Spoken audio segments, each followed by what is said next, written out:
Magandang araw po ulit sa inyo mga brothers and sisters in Christ. Ang ibabahagi ko po ngayon ay about sa redemption and blessing is by grace alone. O sa Filipino po, ang pagtubos at pagpapala ay sa pamamagitan lamang ng biyaya. Basahin po natin ang sinasabi sa scripture sa Galatians chapter 3 verse 13 to 14. Ang sabi po dito sa verse 13, Christ redeemed us from the curse of the law by becoming cursed for us.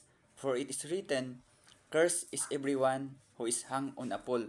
Sa ibang translation po sa Bible, ang pole po is tree.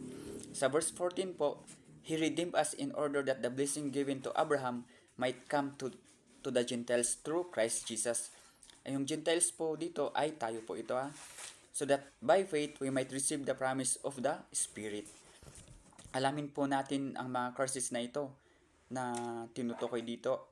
Ito po yung curse of the law, which is ultimately death and separation from God. Ito po yung mga consequences ng mga sin natin.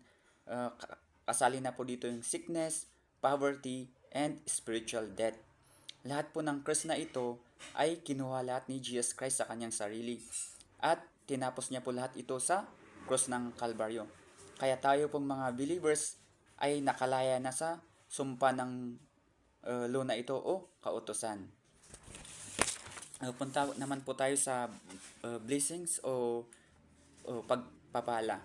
Balikan po natin yung sa verse 14.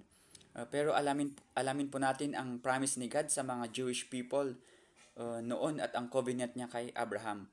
Hindi po tayo kasali sa promise na yan ni God noon, only Jewish people. Pero alamin natin kung bakit tayong mga Gentiles ay naisali sa promise ni God sa kanila. Ano po yung promise ni God? Ito po yung promised land or Canaan. Isa pa po yung numerous descendants or maraming ina po. And ang isa po is divine blessing. Napasama po tayo sa promise na yan kasi base po sa nabasa natin sa verse 14, na ang sabi po ulit sa verse 14, basahin po ulit natin, na He redeemed us in order that the blessing given to Abraham might come to the Gentiles through Christ Jesus, so that by faith we might receive the promise of the Spirit. Dahil po tayo mga believers are in Christ, napasama po tayo sa descendants ni Abraham.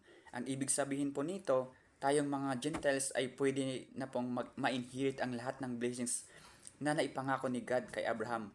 Kaya kasali na po dito yung promise of the Holy Spirit. Salamat po.